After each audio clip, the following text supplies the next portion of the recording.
The dust had settled into every crevice of Samuel's weathered hands as he watched the horizon swallow another day whole. The ranch stretched endlessly before him, painted in shades of amber and rust that reminded him of Martha's hair when the evening light caught it just right. 20 years had passed since she left this world, but the ache in his chest remained as constant as the wind that swept across the plains. He had grown accustomed to solitude in the way that only those who have loved deeply and lost completely can understand. The cattle knew his footsteps and the horses responded to his gentle voice, but human conversation had become as rare as rain in August. Samuel told himself he preferred it this way. The silence meant no arguments, no disappointments, no need to explain why he still set two places at the dinner table out of habit. The woman appeared on his land like a mirage, shimmering in the heat of late afternoon. Her dress hung in tatters around her thin frame, and she carried something clutched against her chest with the desperate grip of someone protecting their last precious thing. Samuel had been checking the water pump near the old windmill when he spotted her stumbling across the pasture. Her bare feet left small clouds of dust with each unsteady step. He approached slowly the way he would a wounded animal. His voice carried the gentleness that comes from years of speaking to creatures who understand tone better than words. "Ma'am, are you all right?" She looked up at him with eyes that held the kind of exhaustion that sleep alone could never cure. Dark circles shadowed her pale face, and her lips were cracked from the sun. Her hair clung to her forehead in damp strands, and Samuel could see that whatever journey had brought her here had been neither easy nor short. "Please," she whispered, and her voice cracked like dried leather. "Don't open it." She pressed the bundle closer to her chest, and Samuel could see now that it was wrapped in a faded quilt, the kind his own grandmother used to make with careful stitches and love woven into every thread. Before he could ask what she meant or offer help, her knees buckled, and she collapsed onto the dusty ground. The bundle rolled from her arms and settled a few feet away. Samuel knelt beside her, checking for a pulse and finding it weak but steady. Her breathing was shallow and her skin felt warm to the touch in a way that spoke of fever, rather than the desert heat. He gathered her into his arms, surprised by how little she weighed, and carried her toward the ranch house. Her head fell against his shoulder, and he caught the faint scent of jasmine beneath the dust and sweat.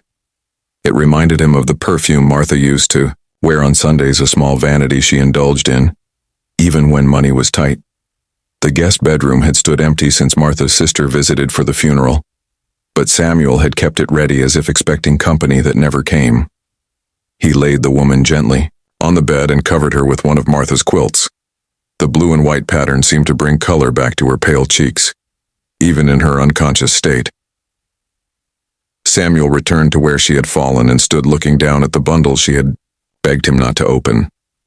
The quilt was old and well-loved, with patches that told stories of many hands and many years. A corner had come loose, revealing a glimpse of something pink and soft underneath.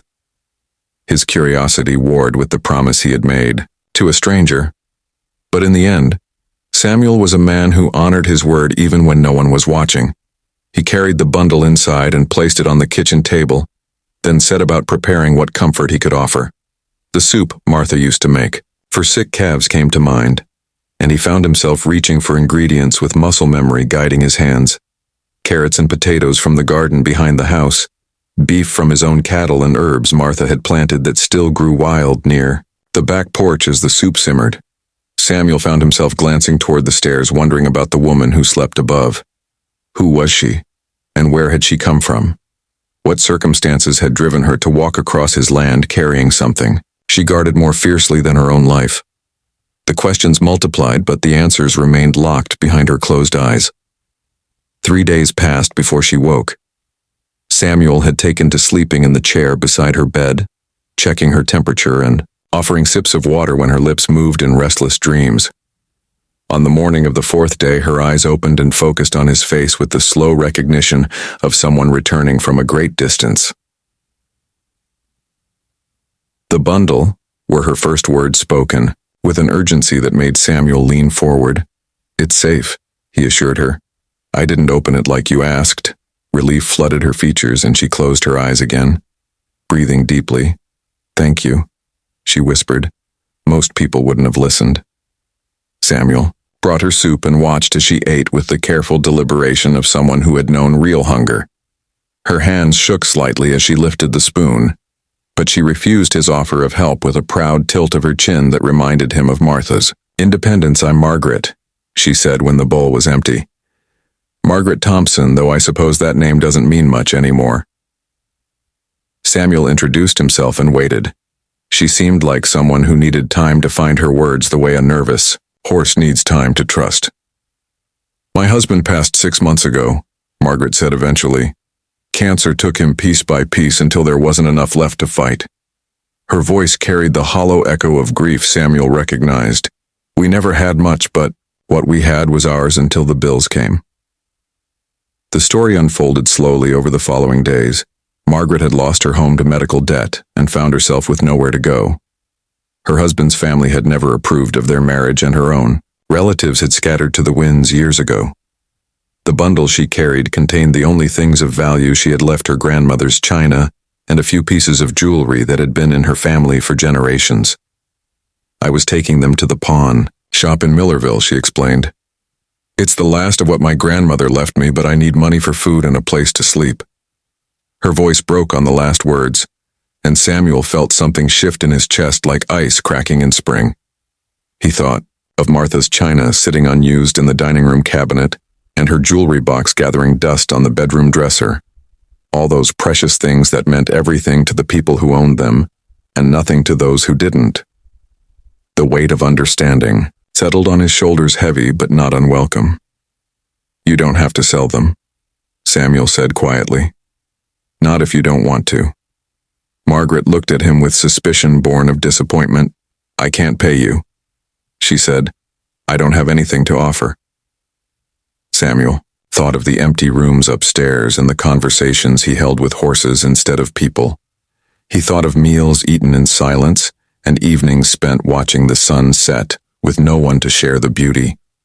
"Maybe I'm the one who needs something," he said. "This place gets mighty quiet." The arrangement began tentatively. Margaret helped with cooking and cleaning while Samuel tended the ranch. She moved through the house with careful respect, touching nothing without permission and speaking only when spoken to. But gradually the walls between them began to crumble, worn away by shared meals and comfortable silences. Margaret proved to have a gift with the animals. The horses responded to her gentle touch, and even the most stubborn cow would follow her lead. Samuel watched her work and saw echoes of Martha's patience in the way she handled frightened creatures with quiet confidence. One evening, as they sat on the front porch watching the stars emerge, Margaret finally opened the bundle Samuel had protected her grandmother's china, caught the moonlight like captured snowflakes, delicate and perfect. The jewelry was simple, but beautiful pieces that spoke of love rather than wealth. Each item had a story, and Margaret shared them like gifts, painting pictures of Sunday dinners and holiday celebrations of a grandmother who had raised her after her parents died young. "She used to say that fine things weren't meant to sit in boxes," Margaret said, holding up a pearl necklace that glowed like moonbeams. "They were meant to be worn and used and loved." Samuel thought of Martha's best dress hanging unworn in the closet, and her good silver tarnishing in storage. Smart woman, your grandmother. As autumn painted the landscape, in shades of gold and crimson, Margaret began to bloom under the steady warmth of acceptance. Color returned to her cheeks and her laughter became more frequent. She planted herbs in Martha's old garden and filled the house with the scents of rosemary and thyme. The kitchen came alive under her care, and Samuel found himself looking forward to meals in a way he hadn't for years. One day, while sorting through Martha's things, Samuel found a letter she had written before her illness took her words. "Away if something happens to me." It read in her careful handwriting, "Don't let this house become a museum. Make it a home again. Fill it with laughter and love, and don't you dare spend your remaining years talking to ghosts." That evening, Samuel shared the letter with Margaret and watched tears gather in her eyes. "She sounds like she was a wonderful woman," Margaret said. "She was," Samuel agreed, "and she would have liked you." The first snow of winter arrived early, coating the ranch in pristine. White Margaret stood at the kitchen window, watching the flakes fall with wonder in her eyes. "It's beautiful," she breathed. "I always loved the first snow." Samuel joined her at the window, and for the first time in 20 years the silence didn't feel empty. It felt full of possibility and hope. He reached into his pocket and pulled out a small velvet box that had waited in his dresser drawer for decades. Martha always said her engagement ring should.